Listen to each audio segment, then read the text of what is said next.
Bonsoir et bienvenue à vous en direct sur Public Sénat. Voici les titres du 22h ce soir. François Hollande savait-il pour le compte en Suisse de Jérôme Cahuzac? La commission d'enquête parlementaire sur cette affaire se divise. Oui, répond son président centriste Charles de Courson. Il est fermement contredit ce soir par le rapporteur socialiste de cette même commission. La polémique est lancée. Invité sur ce sujet, l'ancien ministre et sénateur centriste Jean Arthuis dans un instant. Le gouvernement simplifie à tout va. Jean-Marc Ayrault a annoncé aujourd'hui une série de 200 mesures d'allègement des procédures administratives. Objectif ambitieux, un État plus efficace et changer la vie des citoyens. Les détails dans ce journal. Et comme tous les mercredis soirs, votre club d'éditorialistes, et puisque nous approchons des vacances, c'est l'heure de faire un point sur l'année politique écoulée et de se projeter bien sûr sur ce qui nous attend, l'action du gouvernement sur le grill, les divisions de l'opposition, l'état de la France. On analysera tous ces sujets tout à l'heure. Voilà pour le programme de votre 22h. Merci d'être en notre compagnie. C'est une interview à paraître demain dans le Figaro et qui crée déjà la polémique. À la question qui était informé au sein de l'exécutif du compte en Suisse de Jérôme Cahuzac, eh bien le centriste Charles de Courson, qui préside la commission d'enquête sur cette affaire, répond François Hollande. La commission se divise et la polémique enfle sur ses réels objectifs et celle de son président qui dit détenir des preuves sur le chef de l'État. Les explications de Marie Brémaud. Pierre Moscovici, Manuel Valls, Christiane Taubira, 3 ministres clés passés sur le grill devant la commission parlementaire qui enquête sur l'affaire Cahuzac. Des heures d'audition, de nombreuses caméras braquées sur les protagonistes d'une affaire hautement sensible, mais au final aucune révélation. Mais le président de cette commission, le député UDI de la Marne, Charles de Courson, ne compte pas en rester là. Dans sa ligne de mire, un gros poisson, François Hollande, qui l'accuse d'avoir été informé dès le mois de décembre du compte suisse de son ministre du Budget. Donc le président est correctement informé, disons entre le 4 et le 18 décembre. Des accusations lourdes portées à l'encontre du chef de l'État, mais le rapporteur socialiste de la commission, le socialiste Alain Claes, affirme lui avoir la conviction que la justice a fonctionné normalement. Et si finalement cette commission parlementaire devenait le théâtre d'une opération politique où certains veulent avant tout affaiblir le président de la République? La trentaine d'élus doit rendre son rapport en octobre, mais avant cela, les députés questionneront à nouveau Jérôme Cahuzac, et ce dès la semaine prochaine, pour tenter d'éclaircir les éventuelles zones d'ombre. Et justement, en réponse à l'affaire Cahuzac, le Parlement se penche sur l'examen de projets de loi renforçant la lutte contre la fraude fiscale. Point le plus sensible et le plus discuté de ce texte, c'est le ministère de l'économie. Doit-il garder, comme c'est le cas aujourd'hui, le monopole des poursuites à l'encontre des fraudeurs fiscaux? On voit tout cela avec Jérôme Rabier. En cas de fraude fiscale, c'est pour l'instant l'administration fiscale, c'est-à-dire Bercy, qui a la haute main sur les poursuites des fraudeurs et qui décide ensuite de transmettre ou non les dossiers à la justice. La commission des lois du Sénat, sur proposition du rapporteur du texte Alain Andiani, préférerait que la justice puisse elle-même décider d'engager des poursuites dans les cas de fraude aggravée, liés au grand banditisme ou au trafic de stupéfiants par exemple. Aujourd'hui, vous avez la subordination de la justice à l'administration. C'est quand même un paradoxe. Quand je dis paradoxe, le mot est faible. Je pense que dans beaucoup de pays, eh bien, le parquet poursuit et qu'on recouvre autant, sinon plus, d'argent fiscal et qu'on fait autant et sinon plus de redressement. Une proposition que l'Assemblée nationale n'avait pas votée lors du passage du texte au Palais Bourbon et dont le ministre du Budget, venu défendre le texte au Sénat, ne veut pas entendre parler. Il préfère évoquer une meilleure articulation administration-justice, mais c'est bien les services de son ministère qui garderont la main. La volonté qui est la nôtre, c'est de faire en sorte que l'administration de Bercy et la justice, articulant mieux encore leur intervention, disposant des moyens renforcés de la police judiciaire d'enquête fiscale, puissent être plus efficaces ensemble dans la lutte contre la fraude fiscale, c'est-à-dire dans l'application du droit voté par la représentation nationale. Un avis du ministre qui a pesé puisque l'amendement offrant l'opportunité des poursuites au parquet n'a aucune chance d'être adopté ce soir. C'est donc bien Bercy et son administration qui resteront aux manettes pour tenter de récupérer les 50 à 70 milliards d'euros de fraude fiscale qui échappent chaque année au budget de l'État. Et dans l'actualité aujourd'hui, le gouvernement simplifie à tout va. Jean-Marc Ayrault a annoncé aujourd'hui une série de 200 mesures d'allègement des procédures administratives. L'objectif est ambitieux, rendre l'État plus efficace. Alors comment? Les détails avec Nathalie Guilloire. Les files d'attente devant les administrations vont peut-être se réduire. Moins de paperasserie, c'est l'objectif du gouvernement qui continue son choc de simplification. Il s'agit de commencer par évaluer toutes les actions publiques, toutes les politiques publiques, pour voir si elles sont efficaces, pour voir si elles sont justes, si elles sont utiles à la compétitivité du pays, de nos entreprises, au développement de nos territoires, et pour voir si l'argent des contribuables est bien utilisé utilement. Un choc qui concerne avant tout les particuliers et les entreprises. Le but, simplifier la vie des administrés au quotidien. La carte d'identité verra sa durée de validité rallongée de 10 à 15 ans. Autre nouveauté, plus besoin de se rendre en préfecture pour la carte grise, son paiement se fera en ligne. Et terminer les tickets restaurants version papier, ils seront remplacés par des cartes rechargeables permettant également le rendu de monnaie. Cette simplification touche également les entreprises. Les demandes pour le crédit d'impôt seront simplifiées et les démarches de création d'entreprise seront facilitées. Mais les subventions pour les chambres de commerce et les chambres de métiers vont, elles, diminuer de 300 millions. Objectif, faire une économie de 3 milliards d'euros pour réduire le déficit en 2014. Lors de son allocution, le Premier ministre n'a en revanche pas dit un mot au sujet de l'administration territoriale, alors que la Cour des comptes signalait la semaine dernière encore ses dépenses excessives.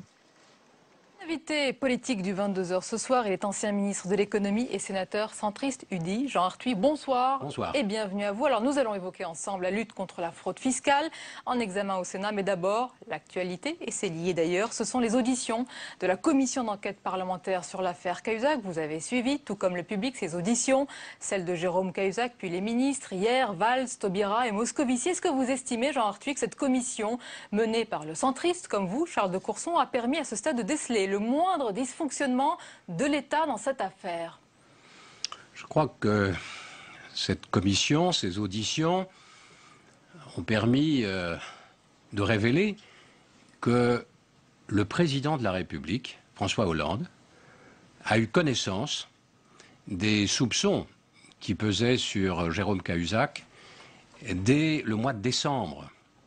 Entre le 4 et le 18 décembre, il y a eu plusieurs moments clés. Sans doute une rencontre avec Eloy Plenel, Mediapart. Également une démarche accomplie par M. Michel Gonel, l'ancien maire de Villeneuve-sur-Lot, qui était en relation avec le directeur adjoint de l'Élysée, directeur adjoint de cabinet, M.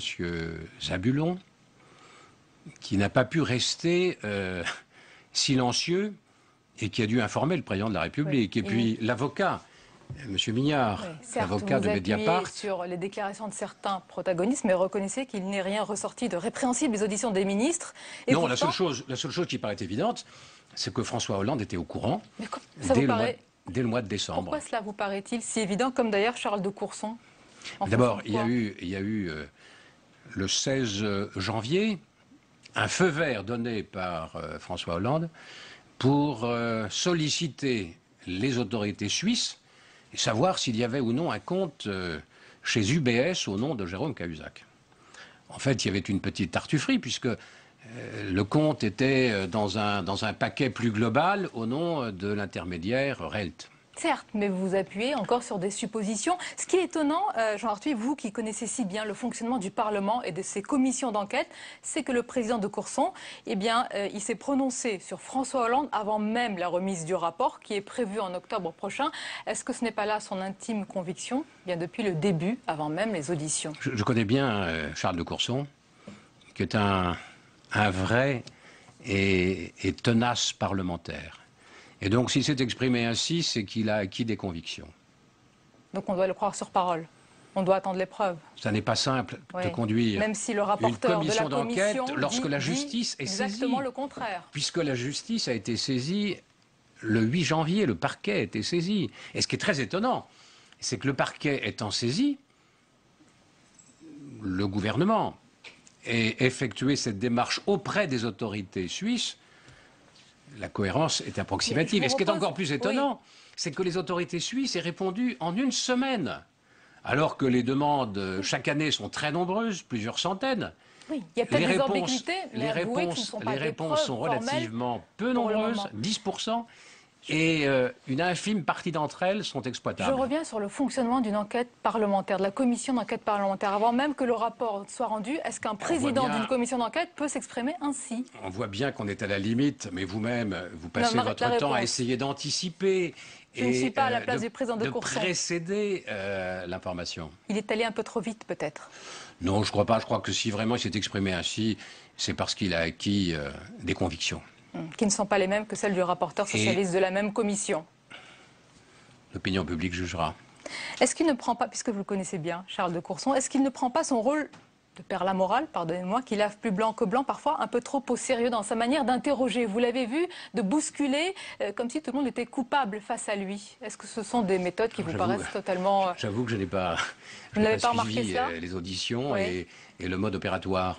Mais il faut être direct, en tout état de cause, si on veut obtenir des témoignages sincères.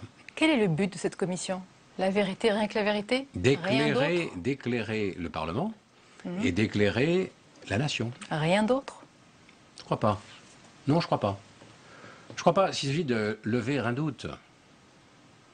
C'est ce qu'on s'efforce de faire lorsque on met en place une commission d'enquête. On peut quand même s'interroger pourquoi le président centriste dit ceci sur François Hollande et le rapporteur socialiste dit exactement l'inverse. Oui, ça ce sont les limites de l'exercice. Et les limites peut-être de cette commission d'enquête parlementaire. Et le citoyen aura sans doute du mal à fonder son opinion. Eh bien, nous verrons tout cela. Alors, l'une des réponses du gouvernement au scandale Cahuzac, Jean Arthuis, c'est justement le renforcement de la lutte contre la fraude fiscale examiné en ce moment même au Sénat. Est-ce que c'est un texte ambitieux, une vraie politique de lutte contre la fraude fiscale qui est examinée? Alors, je crois qu'il y a beaucoup d'annonces. Comme il y a un scandale, il faut laver plus blanc que blanc.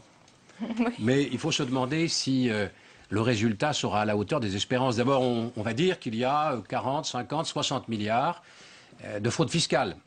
C'est-à-dire que les finances publiques ne perçoivent pas cette recette et que s'il n'y avait pas cette fraude, les comptes publics seraient pratiquement équilibrés. Mais s'ils étaient équilibrés, alors les prélèvements obligatoires seraient à plus de 50% du produit intérieur brut.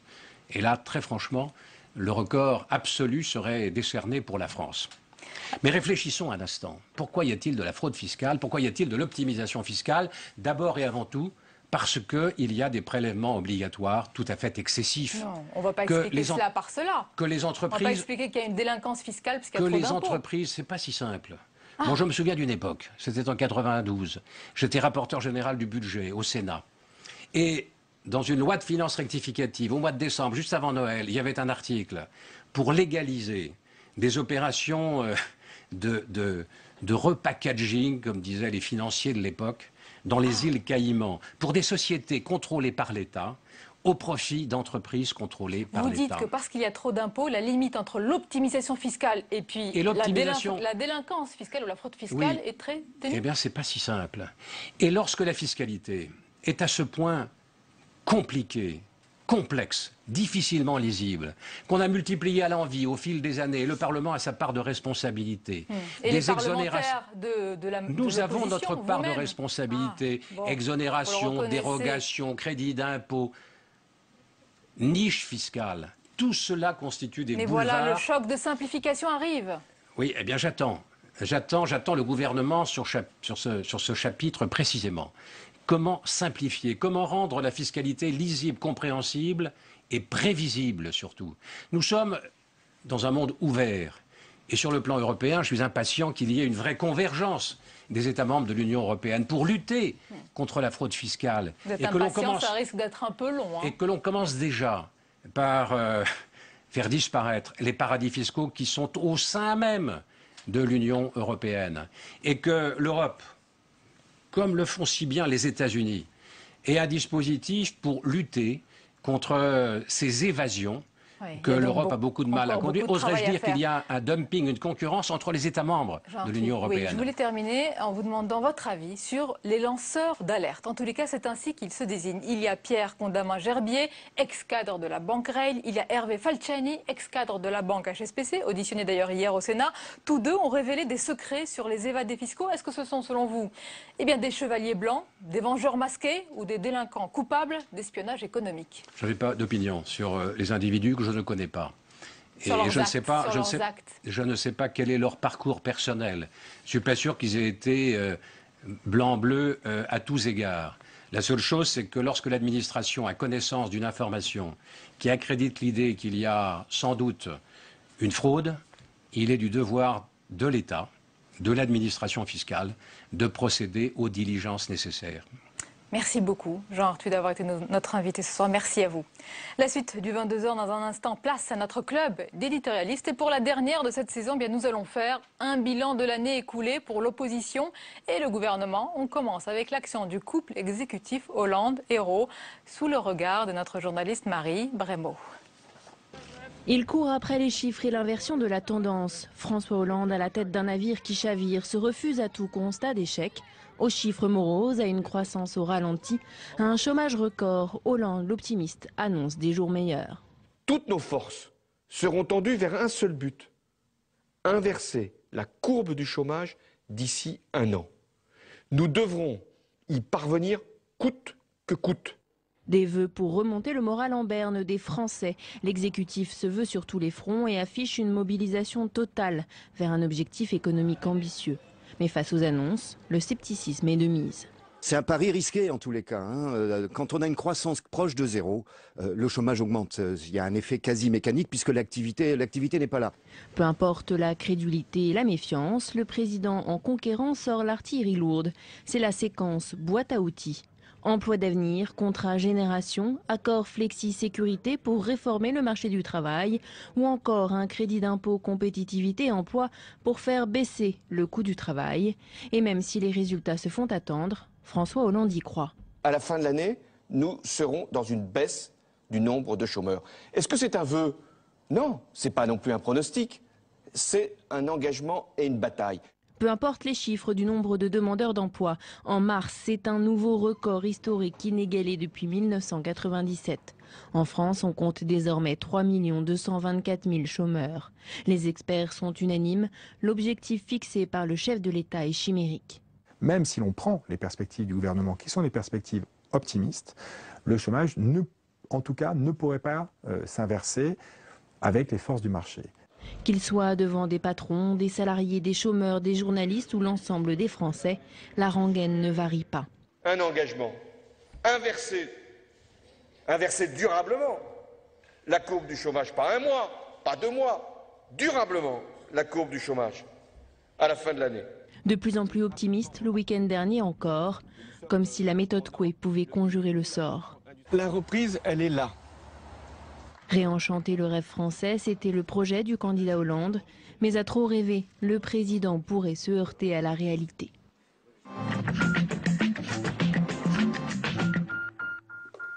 Le club d'éditorialistes du mercredi soir, et puisque c'est le dernier de la saison, on va en profiter et prendre le temps pour analyser la saison politique écoulée et se projeter bien sûr sur ce qui nous attend à la rentrée. On en parle avec mes invités ce soir. Jean-François Kahn, bonsoir et bienvenue. Journaliste et essayiste, auteur de Comment s'en sortir aux éditions Plomb. Avec nous également Liliane Delvas, bonsoir. Bonsoir. Journaliste et auteur de Docteur Fillon et Mister Sarkozy aux éditions L'Archipel. Avec nous également Michel Lurvois, bonsoir. Bonsoir. Bienvenue, vous êtes éditorialiste politique à Ouest France. Avec nous également Jean-Daniel Lévy, bonsoir à vous. Bienvenue, directeur du département politique et opinion de Harris Interactive. Alors messieurs, madame, d'abord, nous allons parler du couple exécutif, de la politique du gouvernement. Jean-François Kahn, est-ce qu'on termine cette saison? Est-ce que les Français terminent cette saison en sachant où veut les emmener le président de la République? Est-ce qu'on connaît le cap? Est-ce qu'on a la boussole du bateau France? Non. Mais encore. Ah ben vous m'avez posé la question, je vous dis non. Et pourquoi ne l'a-t-on pas? À qui la faute? La faute à ceux qui devraient indiquer le chemin, la voie et la direction. Mais le problème, c'est que les gens ne la voient pas. Ça veut pas dire qu'il soit pour ou contre telle mesure, telle décision. C'est que d'une façon générale, et c'est ce que disent les socialistes en privé quand on les rencontre, c'est mais où on va? Quelle est la direction? Quel est l'objectif? Voilà. Et le problème aujourd'hui, la source du malaise, c'est qu'on ne le voit pas. Oui, vous l'avez dit, les socialistes le demandent, ce cap, on l'a entendu et lu, que le président devait fixer ce fameux cap, cette ligne d'horizon, mais reconnaissons que l'exercice est difficile dans ce contexte d'incertitude et alors que l'on vit une crise multiforme. Liliane Delvasse. Complètement, la crise naturellement est là, malgré les promesses rassurantes du président de la République qui dit qu'elle est finie, que ça va s'arranger, que c'est pratiquement terminé, qu'on est sur le bon chemin. Les Français dans leur vie quotidienne ne le voient pas du tout. Donc on se demande un petit peu où on va, qu'est-ce qui nous attendra demain, et en particulier on a les pires angoisses pour la rentrée de septembre. Alors, oui. Déjà, dans la vie quotidienne, je m'excuse d'être un peu trivial, mais enfin c'est quand même ce qui compte. Les gens voient augmenter leur électricité de 5% cet été et on leur promet que l'année prochaine, ça va augmenter encore de 5%. Et c'est un exemple parmi 10 000 autres. Donc dans tout ça, on nous annonce que tout va aller bien. Ben, on aimerait bien que tout aille bien. Personne ne souhaite l'échec du gouvernement, parce que l'échec du gouvernement, c'est la catastrophe pour nous. Michel, je reviens sur le cap. Lorsque le chef de l'État tente d'esquisser ce cap, c'est-à-dire la France dans 10 ans, on lui répond non, que les Français ne savent même pas ce qui va se passer à la fin du mois. On ne le laisse même pas d'ailleurs répondre à la question sur plus tard, la suite, la vision. Oui, il essaie, il n'y arrive pas. Je pense que c'est le cœur du problème, c'est-à-dire que les Français sont prêts, je crois, à un certain nombre de sacrifices dans tous les domaines de la vie, et à peu près tous les Français, à condition qu'ils sachent où on va. Mais à condition qu'ils sachent où va la France, mais où va l'Europe aussi, parce que je pense qu'il y a les deux inquiétudes qui se superposent, qui s'additionnent et qui créent de l'anxiété.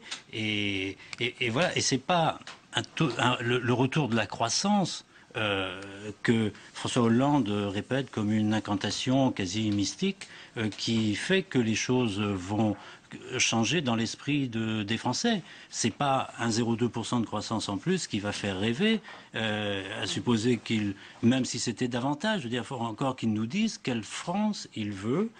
Il s'y essaie, on sent bien que ces différentes conférences de presse dans des moments où il essaie de le faire, ça dure 24 heures et le lendemain, on est retombé dans l'ornière du quotidien. Jean-Daniel Lévy, c'est le cas. Est-ce que les Français sont vraiment prêts au sacrifice? Eh bien, si la route est plus éclairée, plus lumineuse, si on sait où l'on va.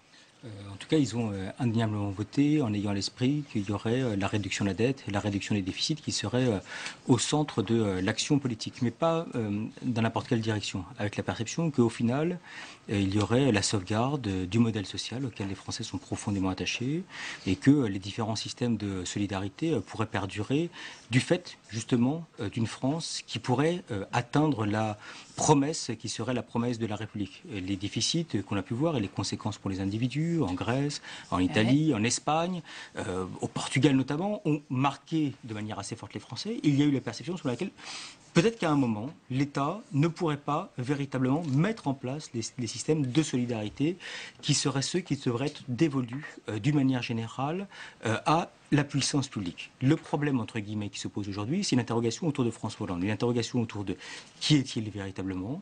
A-t-on la capacité de pouvoir se l'approprier en tant que tel? Et a-t-on aujourd'hui la capacité à pouvoir le connaître de manière extrêmement nette? Il y a de nombreuses interrogations, mais lui, il assume en tous les cas à chaque intervention et il réaffirme son cap, même s'il n'est pas clair selon vous. En attendant les fruits de ces réformes, finalement, il est constant. Vous savez, il y a une constance. On vit quelque chose d'incroyable. La gauche, depuis Vercingétorix, si j'ose dire, la gauche c'est quoi? La gauche, c'est quelqu'un qui porte le fait qu'il faut changer le modèle de société. À une époque où c'était pas évident, à une époque où la majorité des gens ne le souhaitaient pas forcément, à une époque où les gens disaient c'est quand même mieux chez nous que là-bas, regardez en face, etc. À une époque où il y avait de la croissance, à une époque où il y avait du progrès social. La gauche disait qu'il fallait changer la société. Et au moment où tout le monde le veut, Ou à part vraiment des crétins à enfermer, je veux dire, tout le monde voit bien que ce modèle de société n'est pas possible, qu'il est injuste, qu'il est immoral, qu'il est insécuritaire, à droite, à gauche, et qu'on a besoin dans cette période de crise paroxysmique de porter les gens, de dire oui des sacrifices, oui ça va être dur, mais voilà où je vais vous mener, voilà ce que moi de gauche, ce que je vais construire, ce que je vais remodeler, ça vaut la peine. C'est le moment où il ne propose plus rien. C'est-à-dire ce paradoxe inouï, quand les gens ne le demandaient pas forcément, il le proposait, et maintenant où tout le monde le voudrait, où il y a une aspiration puissante à ça, il ne le propose pas. C'est tragique. C'est tragique. Préciser, les téléspectateurs auront reconnu Hervé Baudry, notre dessinateur. Je suis tellement habituée, Hervé, à votre présence que je ne vous ai pas présenté toutes mes excuses. Hervé, merci d'être avec nous ce soir. Merci. Cela arrive. Et déjà, un premier, un dessin sur Jean-François. Il y en a déjà deux, mais il y en a un petit pour Jean-François, un petit clin d'œil, parce qu'il part vite. Hein, il démarre vite, il démarre en quart de tour. Ça y est, Cannes est parti. Voilà, c'est parti. Moi, j'ai juste deux petites remarques à faire. L'une sur ce que vient de dire Jean-François Carne.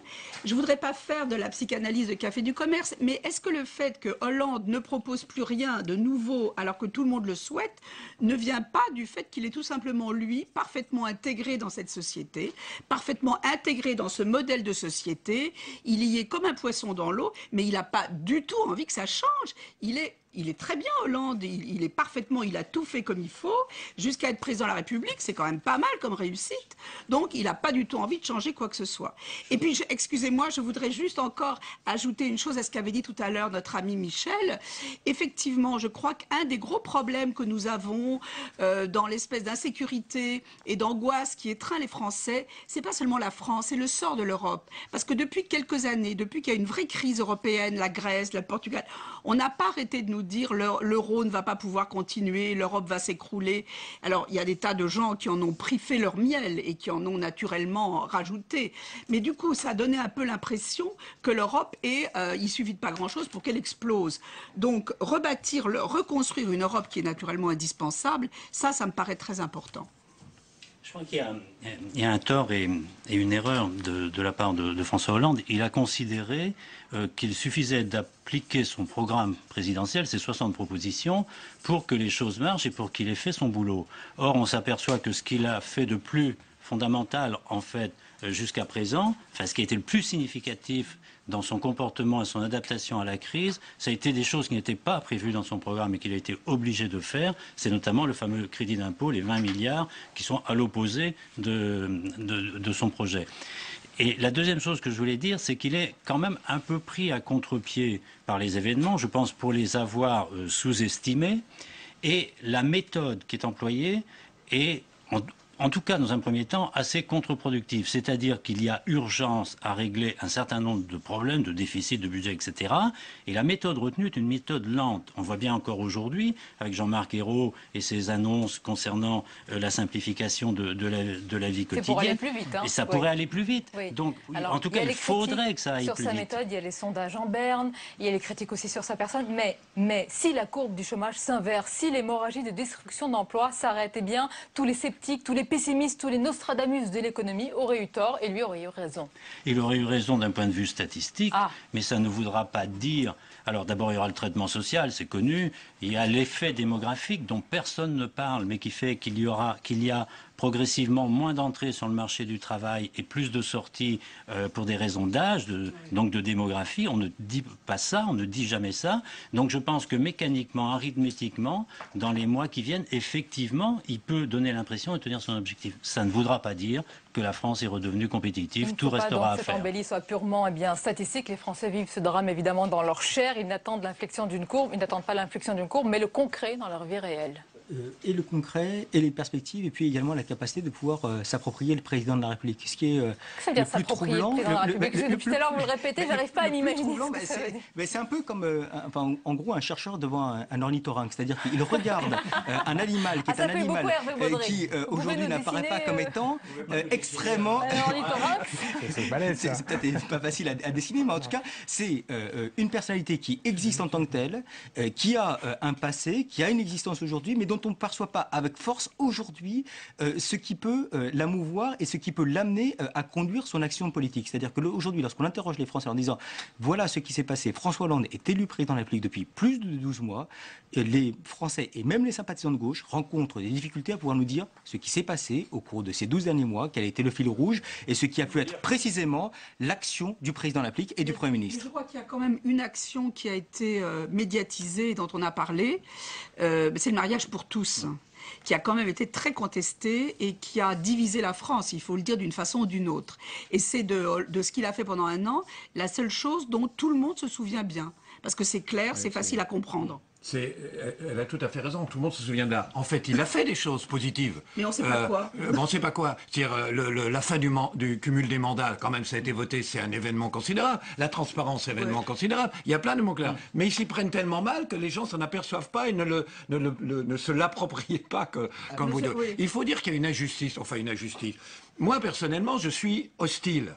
Je le dis très franchement, à la ligne économico-politique qu'a choisi François Hollande. Il faut dire la vérité, je suis hostile. Mais cette ligne, ce qu'il fait, c'est ce que les journaux lui demandaient de faire. C'est ce que le Figaro disait qu'il fallait faire, c'est ce que le Point disait qu'il fallait faire, c'est ce que l'Express disait qu'il fallait faire. C'est ce que peut-être Marianne avant disait qu'il fallait, avant qu'on change, avant qu'on le change totalement. C'est ce qu'il disait qu'il fallait faire. C'est ce que tous les journaux disaient qu'il fallait faire. Moi, je suis contre, je suis cohérent.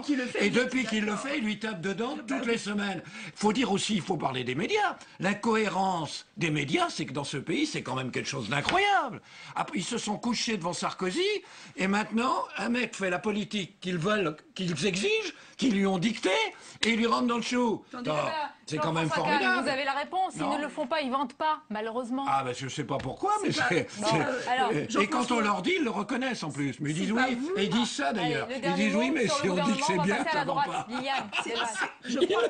Je crois que c'est Jean-François qui a dit, en parlant de nos confrères des médias, et de nous tous donc, d'abord on lèche, après on lâche et enfin on lynche. Ouais. Enfin, ne disons pas les médias. C'est bien dit, ne disons pas les médias. Alors, on a parlé du gouvernement, moi, je dis les médias on a parlé des médias. Comme les médias disent les politiques, alors disons les médias. On a parlé du gouvernement, on a parlé du couple exécutif. Parlons à présent de la droite. Et c'est un peu une année terrible qui s'achève pour l'UMP. Division, tension, difficultés financières, duel fratricide et surtout en ligne de mire déjà 2017. On voit tout cela avec Paul Bouffard et on en parle juste après avec vous. Difficile de succéder à Nicolas Sarkozy. Une chose est sûre, cette année aura fait souffrir l'UMP. D'abord, le parti est frappé par une guerre des chefs. Fillon, Copé, Copé et Fillon. Bref, en novembre, après le vote des adhérents pour la présidence du parti, personne n'arrive à départager les candidats. Pas même la désormais très fameuse Coco-E. J'ai une pensée pour François Fillon que je vous demande d'applaudir. Pendant ce temps, un homme fait mine de revenir. Enfin, il laisse entrevoir la possibilité. Dans une interview au magazine Valeurs Actuelles, en mars, Nicolas Sarkozy dit qu'il serait obligé d'y aller, par devoir. C'est dans la rue que la saga UMP continue, sur la question du mariage pour tous. Quand Jean-François Copé défile en mai contre la loi Taubira, d'autres s'abstiennent, l'UMP s'enlise et se divise. Acte 3 de la division, le coup de grâce porté par le Conseil constitutionnel. Les comptes de campagne du candidat Sarkozy sont rejetés le 4 juillet. L'UMP doit 11,7 millions d'euros. Le parti est dans le rouge. Du coup, tout le monde doit mettre la main à la poche.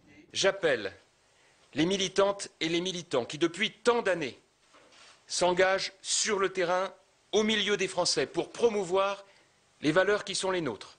J'appelle aussi les Françaises et les Français à répondre à la grande souscription nationale que je vais lancer dès lundi. Qui a parlé d'un coup de grâce? C'est l'occasion rêvée pour Nicolas Sarkozy de faire son retour. On parle d'un sauveur. L'homme providentiel s'invite au bureau politique du parti le 8 juillet, officiellement pour parler de la situation financière du parti.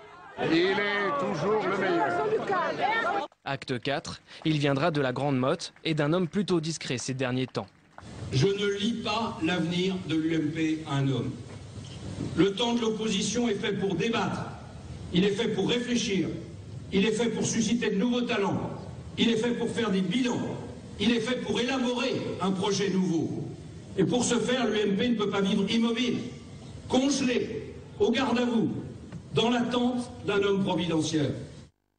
Elle est la suite du club d'éditorialistes. On parle de la droite en désordre de bataille avec cette caricature Hervé Baudry. Alors, mais oui, en fait, c'est Monsieur Copé. C'est Monsieur Copé, c'est l'UMP en général. Oui. L'UMP va très mal, comme vous le savez.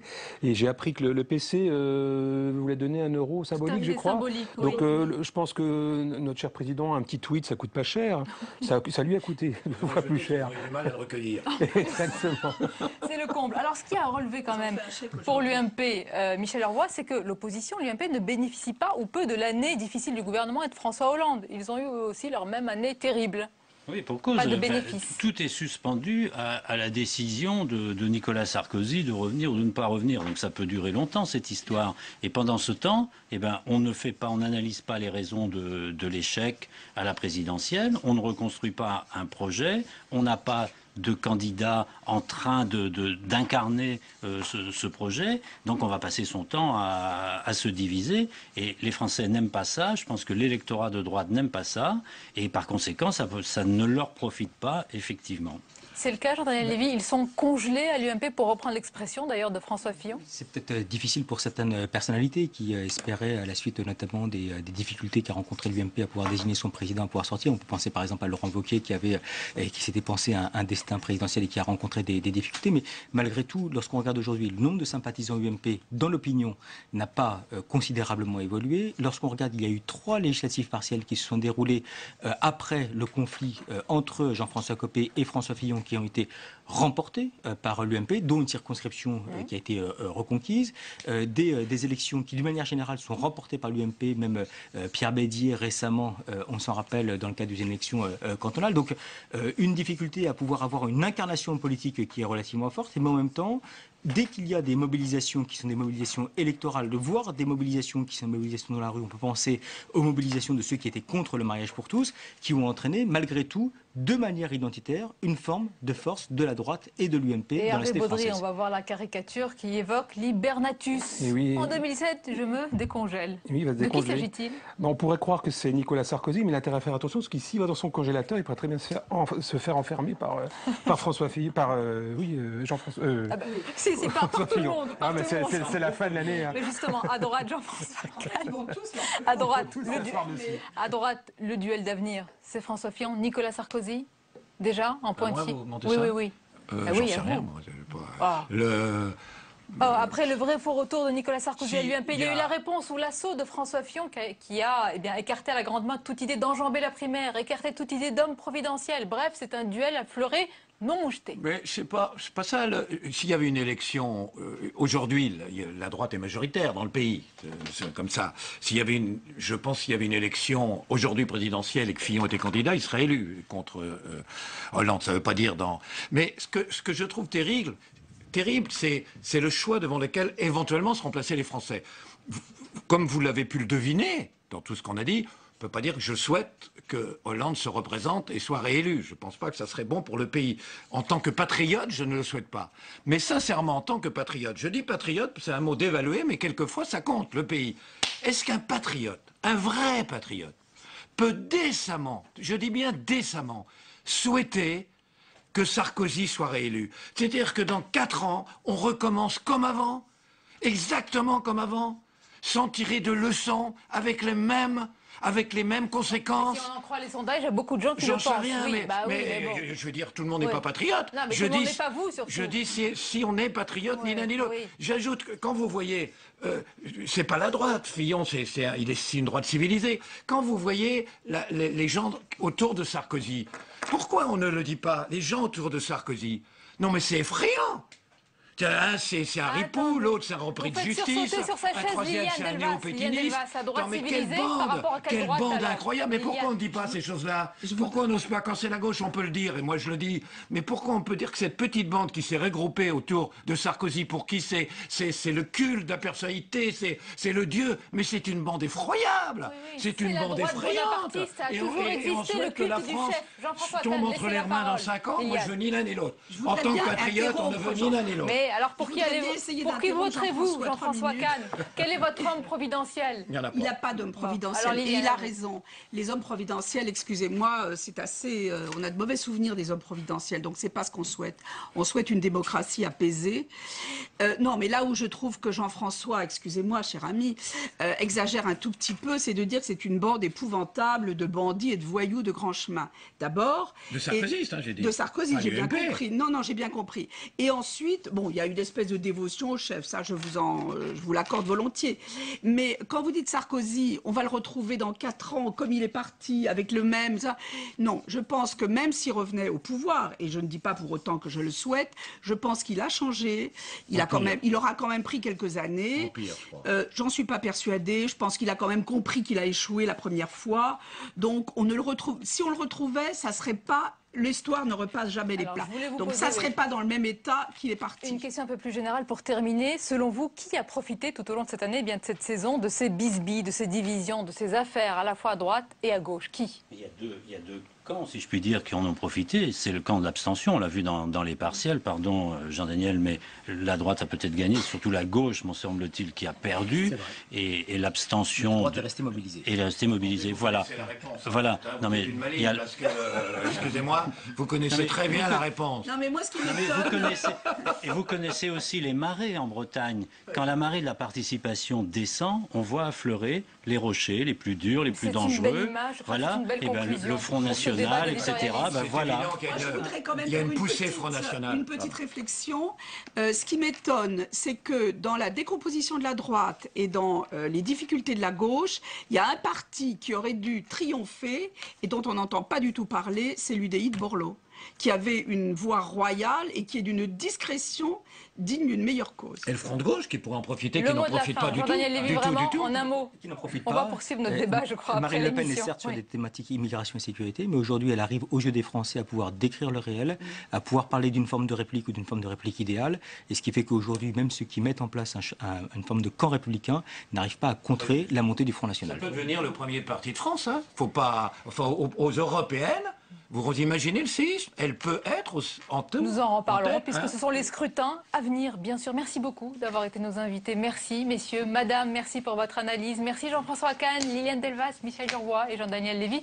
Merci beaucoup Hervé Baudry. Merci Sonia, je ne vous oublierai plus jamais, c'est promis. Et moi je vous remercie, j'ai passé un très bon moment toute cette saison à vos côtés sur ce beau plateau. C'est un plaisir. Donc, bonnes vacances. Vous revenez la saison prochaine, vous êtes avec nous. Mais pareil, oui. Ben oui, ça, c'est allez, la dernière page du 22h, avec tout ce qui vous a échappé à présent dans le reste de l'actualité, c'est le tour de l'info. Il est préparé par Cécile Sixou. Regardez.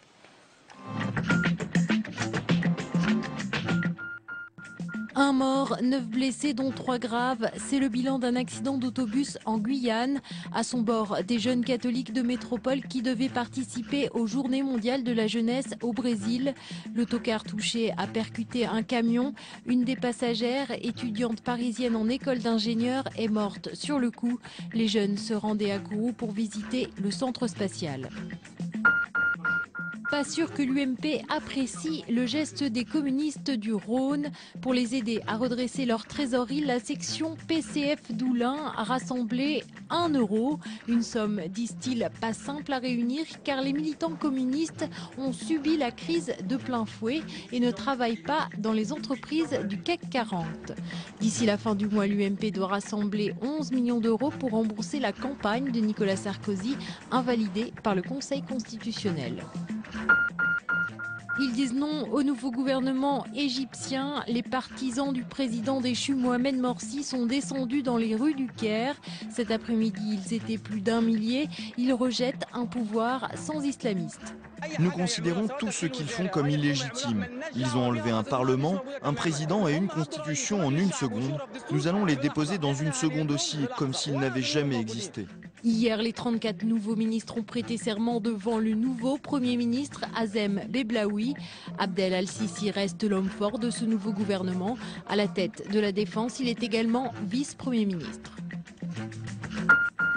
Il est apparu à la télévision en fauteuil roulant et visiblement affaibli. Abdelaziz Bouteflika est rentré en Algérie. Cela faisait 81 jours que le président algérien a été hospitalisé en France après un accident vasculaire cérébral. L'opposition réclamait une procédure de mise en accusation qu'il aurait démis de ses fonctions. Mais le chef de l'État devrait aller jusqu'au bout de son mandat en avril 2014. Sa succession, en revanche, est ouverte. Entre aider Edward Snowden et ménager Barack Obama, Vladimir Poutine a fait son choix. Les relations russo-américaines sont plus importantes que les chamailleries autour des services spéciaux. Nous avons prévenu Snowden que toutes ces activités qui pourraient porter atteinte aux relations russo-américaines étaient inacceptables. Edward Snowden, bloqué depuis plus de 3 semaines à l'aéroport de Moscou, a demandé hier l'asile politique à la Russie.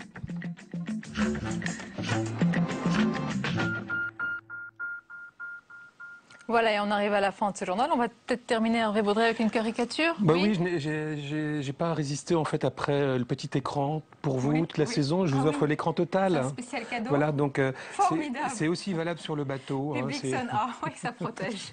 Merci beaucoup, Hervé. Merci pour cette saison. Je vous dis à très bientôt. Merci de votre fidélité. Belle et douce soirée. Je vous retrouve demain, bien sûr, avec plaisir et à 22h.